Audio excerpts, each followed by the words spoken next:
You want self-confidence? You want to know how to get self-confident?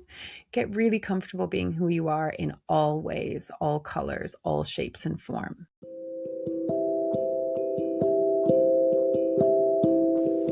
This is Corinne Bloom, and you're listening to Raw Conversations.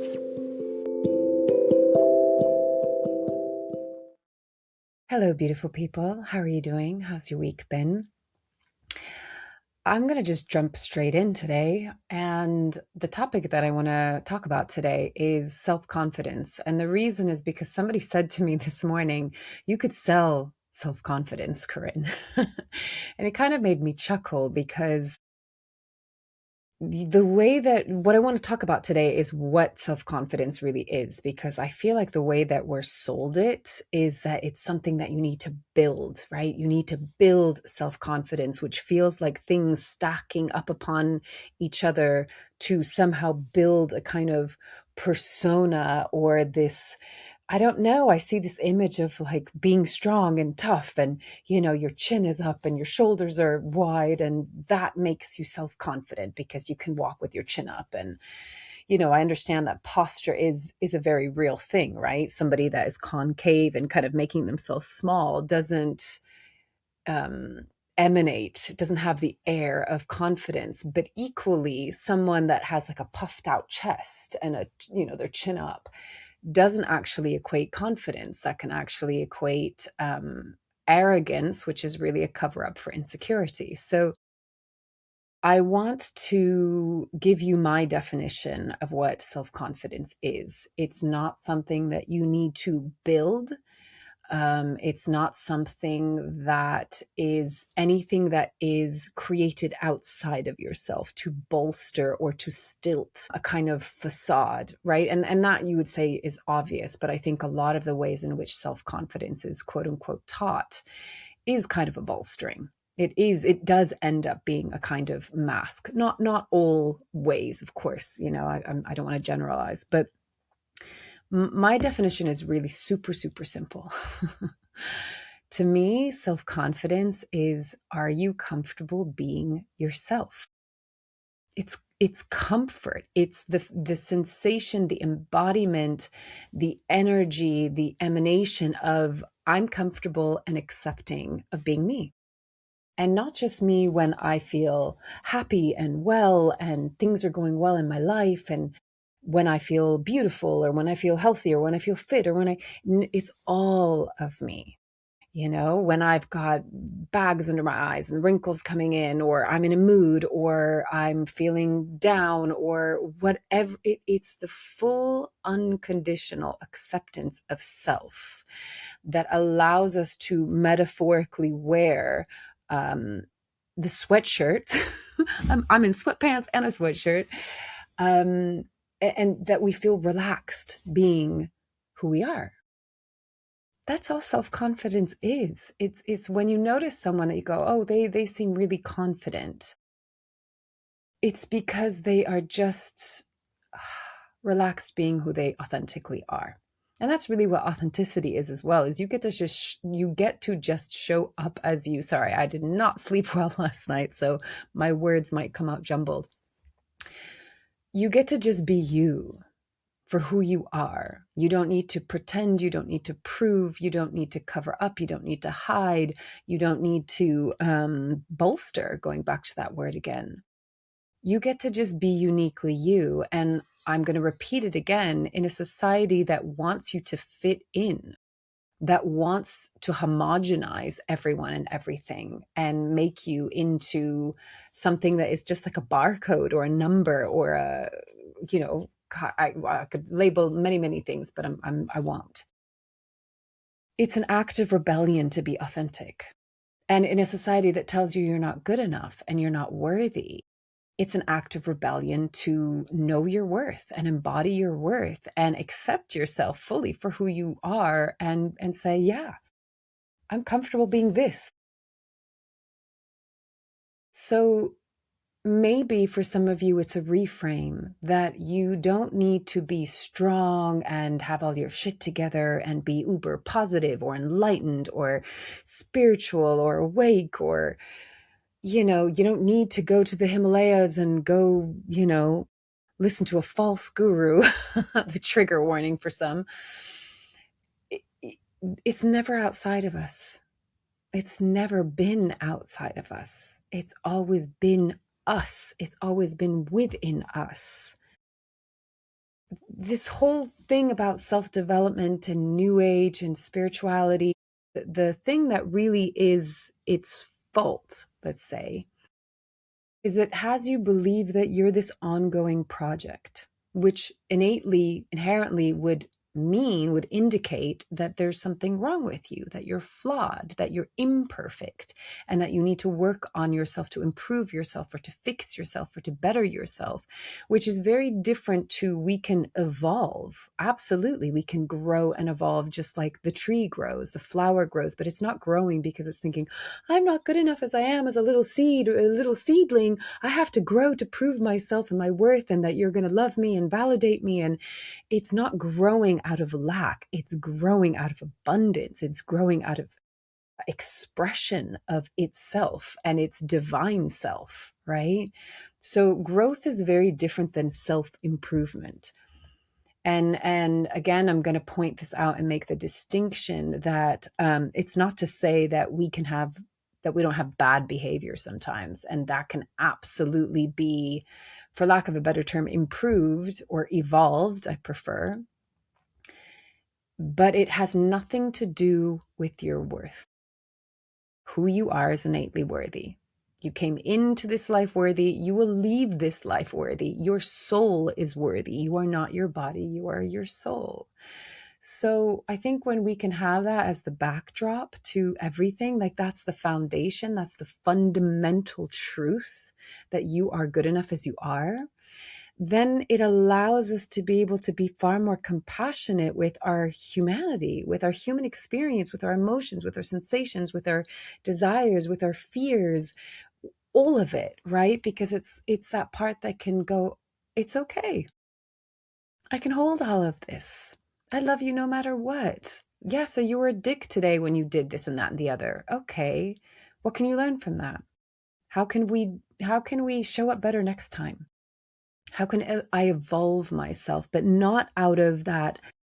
This is going to be another trigger warning. It's not from the indoctrinated, man-made, I'm going to be very specific with how I explain this, man-made religion or dogma or even spirituality, the man-made version of what should be the true spirituality or the true religion or the true whatever you want to call it. It's like the natural matrix versus the inverted, synthetic matrix.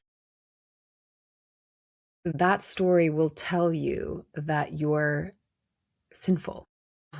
That just by your existence there is sin, and that you need to, I'm saying this in an extreme way, but that you need to repent, or that everything has this underlying, you're not good enough and your humanity is sinful and it's bad and your emotions are bad and your desire is bad and your lust is bad, and there's so much judgment. And when a society has been conditioned in that way to believe that who they innately are, that there's something wrong with it, well, then you can see that everything else is built upon that foundation, that false foundation.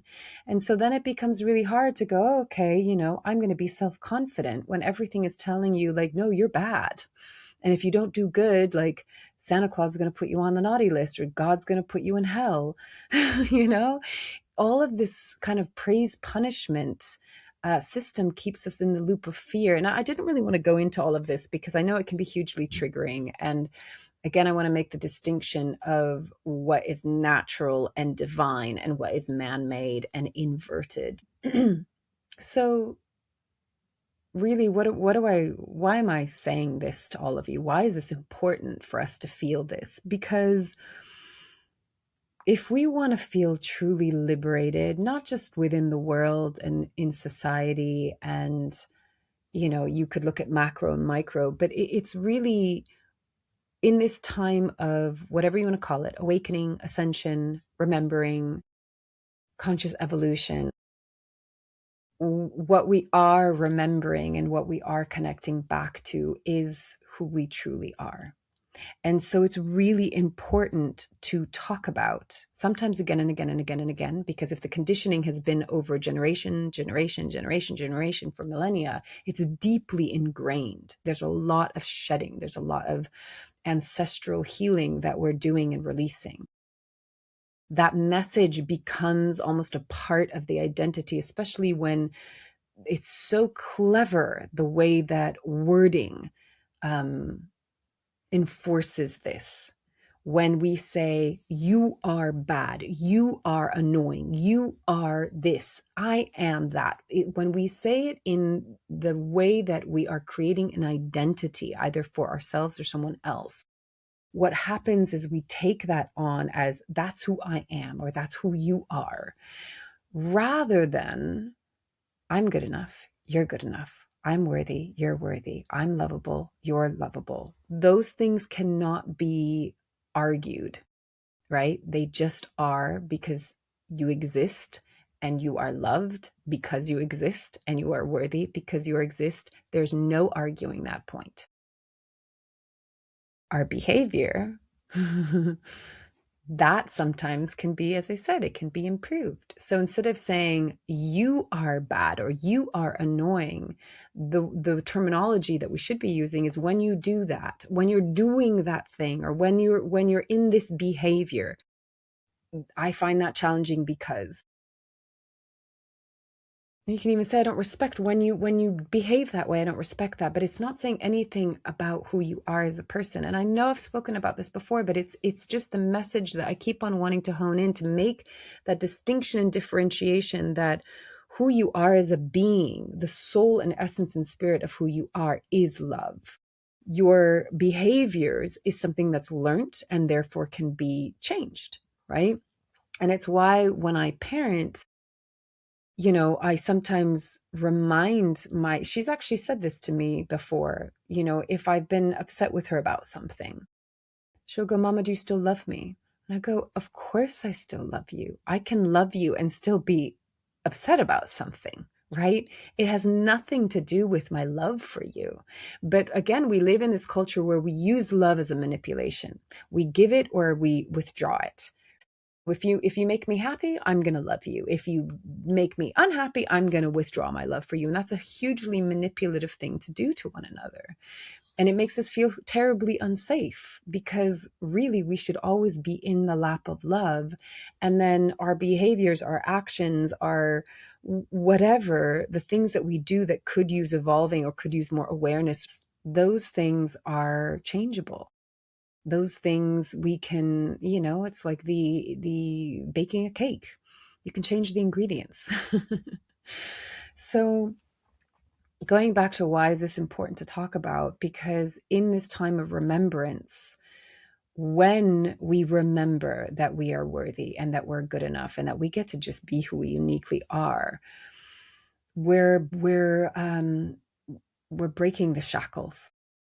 We're taking the shackles off of our imprisonment, of our enslavement that we've been kept under for a long time, through fear, through this belief that we're not good enough. And ultimately, this period of time is a liberation. And the liberation comes through the remembrance of, you are already whole. You are already love. You are already home. You are already one. You are everything that you've been seeking for outside of yourself. You are that. You are divine. You are godly. Whatever term, label you want to give it, you are that. And the rest is a false story. And it's important for us to know that, because then the illusions shatter. The systems crumble. The reality just has nothing to stand upon anymore. And then we get to move into a reality that actually is beautiful and in harmony and peaceful and supportive and collaborative and creative and regenerative, rather than destructive and divisive and at war all the time and with hatred and fear. And nobody wants to live in that reality anymore, right? And so it doesn't change by the systems changing. The systems are the problem. And the beliefs that we have about ourselves feed into that system. Oh, I'm not good enough. I'm not worthy enough. I have no inner authority. I need to trust I need to follow the outer authority. You tell me what to do. You tell me who I am. You tell me if I'm good enough or not. We've forgotten not just our sense of self and our worth. We've lost touch with our own inner compass and GPS system, our own inner knowing, our own trust of ourselves. We are incredibly wise. We are incredibly intuitive. We've just been taught not to, not just not to trust that, we've been severed from that because we've been severed from source. So I know I feel like I've kind of gone off onto these massive tangents, but to like rein it back in. If you want to change the world, get comfortable being who you are in the most loving of ways. Your confidence will come through you just accepting and softening into who you are. Because then, yeah, you get to put on the metaphoric sweatpants, let your belly out. Let your metaphoric belly out. Relax. Don't take this shit so serious. Don't be so judgmental of yourself. Don't be so critical of yourself and therefore others.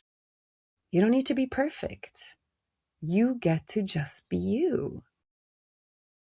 So confidence isn't something like, sure, you can go to a workshop. You can go do like a, you know, what was the biggest fad of like, live speaking, like speaking in front of hundreds and thousands of people or whatever, how confident can you be in that?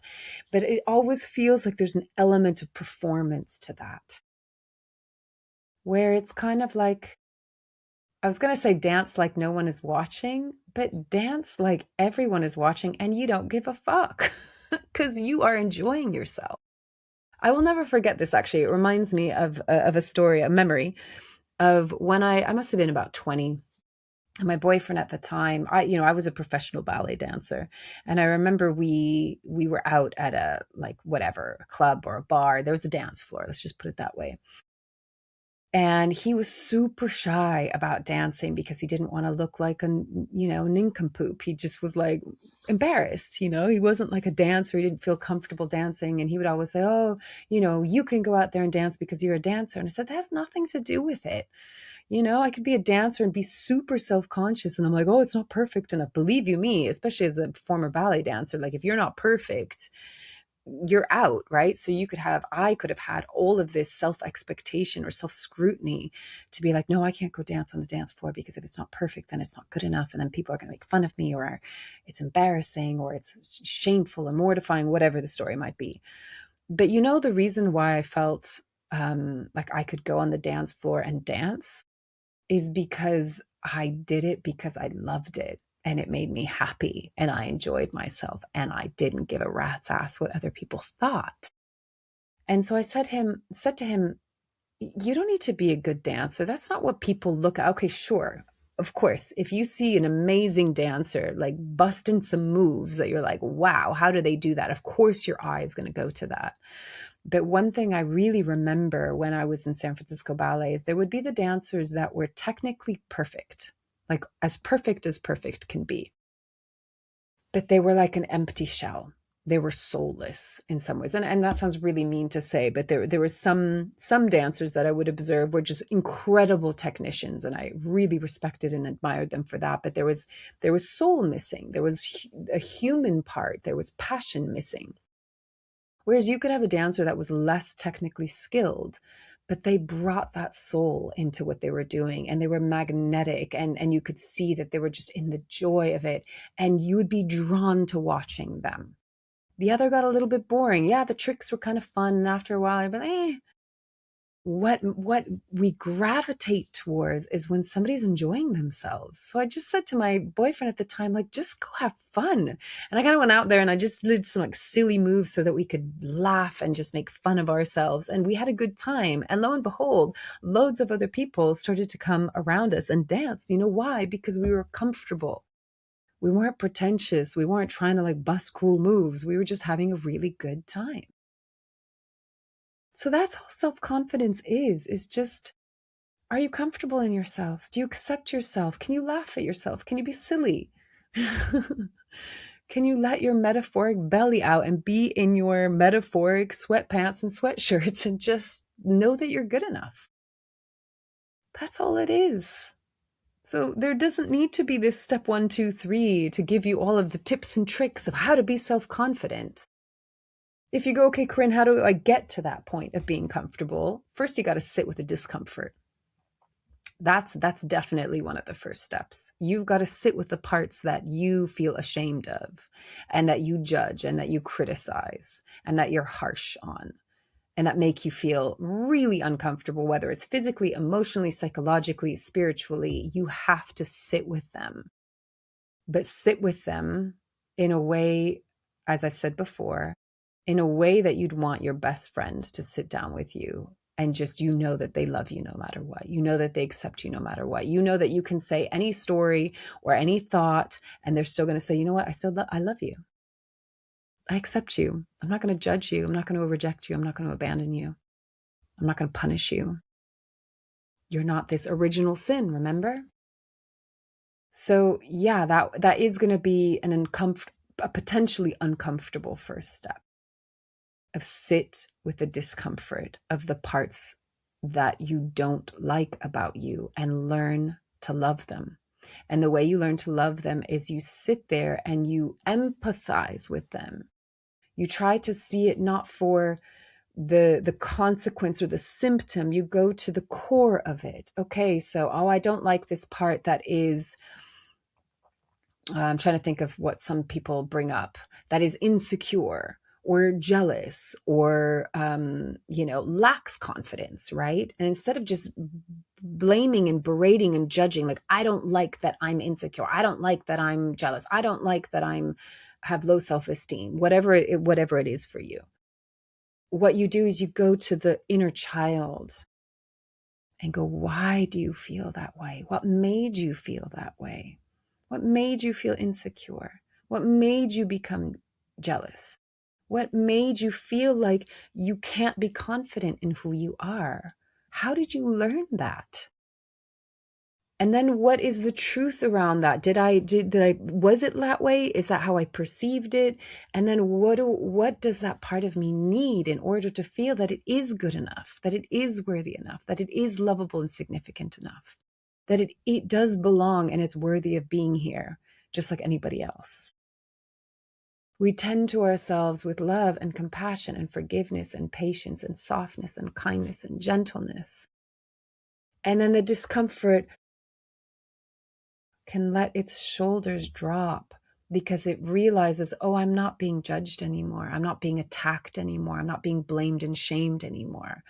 I get to just be in my metaphoric sweatpants and let my metaphoric belly out because I don't need to defend myself. I don't need to protect myself. I don't need to hide myself. I don't need to make myself invisible, or the opposite. I don't need to pretend like I'm something other than who I am so that then I will be accepted. Not only by others, but the first point of contact is ourselves. So the first step is always journey inwards. Get comfortable with the uncomfortable. Love that which you don't like. Embrace that which you're afraid of. Love is the alchemist, remember? Love is the alchemist. Nothing you need to get rid of, fix, change. It's alchemization through love. Love your fears, love your pains, love your sufferings, love your wounds, love your traumas. Not because they need to become all shiny and perfect. We all have scars. That's okay. That's a beautiful thing of art, right? It's our human art. It's how we learn and grow and evolve in this school of life. It's cool. That's part of the process. But by loving something, it's saying, you know what? It's okay to be you. You get to be included as well. You get to belong. You get to be loved. You get to be embraced. You get to be hugged. Just for who you are. Sometimes I say to my daughter, I'm really proud of you. And she goes, why? And I go, just for being you. She goes, oh. There doesn't need to be a reason attached to that. There doesn't need to be an action attached to it. No, there's no doing. There's just the being. And by you just simply existing, that's something to be proud of. So the invitation is, you might need to begin with the discomfort. Go in, take yourself by the hand. If you need to even just use it as a prompt, think of my voice saying, it's okay. It's okay to be you. You can love this part too. Be gentle, be kind, be loving. And remember what I've said in the past, that one of the questions that I've always asked people is, can this be okay? And even if your response is no, it can't be okay, can that be okay? So everything is just a softening, a softening, a softening. And if you feel yourself in a state of tension or in resistance or like, ick, I don't want to look at this, can you breathe into it? Can you soften into it? Can I love this too?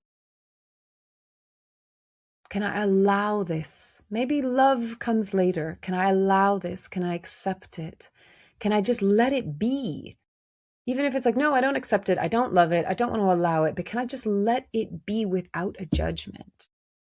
Or can I observe the part that is judging and go, wow, okay, that's interesting. I'm curious about that. Why is that part so judgmental? Why is that part so critical? Curiosity is a great way of softening things. It creates enough of a space to create a pause for us to be the witness and to observe rather than to be engulfed by the story and the emotions that come with that story. So you want self-confidence? You want to know how to get self-confident? Get really comfortable being who you are in all ways, all colors, all shapes and form. That's all it is. And then you can go up and you can go on a stage and you can, public speaking. That's the word I was looking for, not live speaking, public speaking. You can go into any situation, no matter what it is. And you might be nervous. You might be scared shitless. Like, that's okay. That's part of it, right? Self-confidence isn't, I'm never going to be afraid. Self-confidence is, I'm courageous even in the face of fear because I know that I'm with me and I love and accept myself. So even if I go up on a stage and I speak in front of thousands of people and I fumble on my words, I'm cool with that. Because I have nothing to prove and I don't need to be perfect because I don't believe that I'm not good enough. I'm comfortable being who I am. I can trip on the road and I can laugh at myself. I can say something stupid and I can laugh at myself. I can not know what the answer is and I can be like, cool, that's fine. I don't need to know it. Whatever it is. Again, it's not to say you're not going to have fear. It's not to say you're not going to be nervous at times. The difference is that when you're afraid and when you're nervous, you're there with you, supporting you as your greatest champion and believer. And that's what gives us confidence, because we know that we're loved and we know that we're held and accepted and that we will never abandon, reject, judge, criticize, be mean, that we'll never leave our side, right? And that we'll never be alone because of that. So try it on for size. I hope that's helpful. And yeah, just a reminder to go gently with yourself, most especially in these times. And again, if you want to change the world, change it by loving yourself. All right. As always, take it or leave it as feels right for you, and loving you from afar. Bye.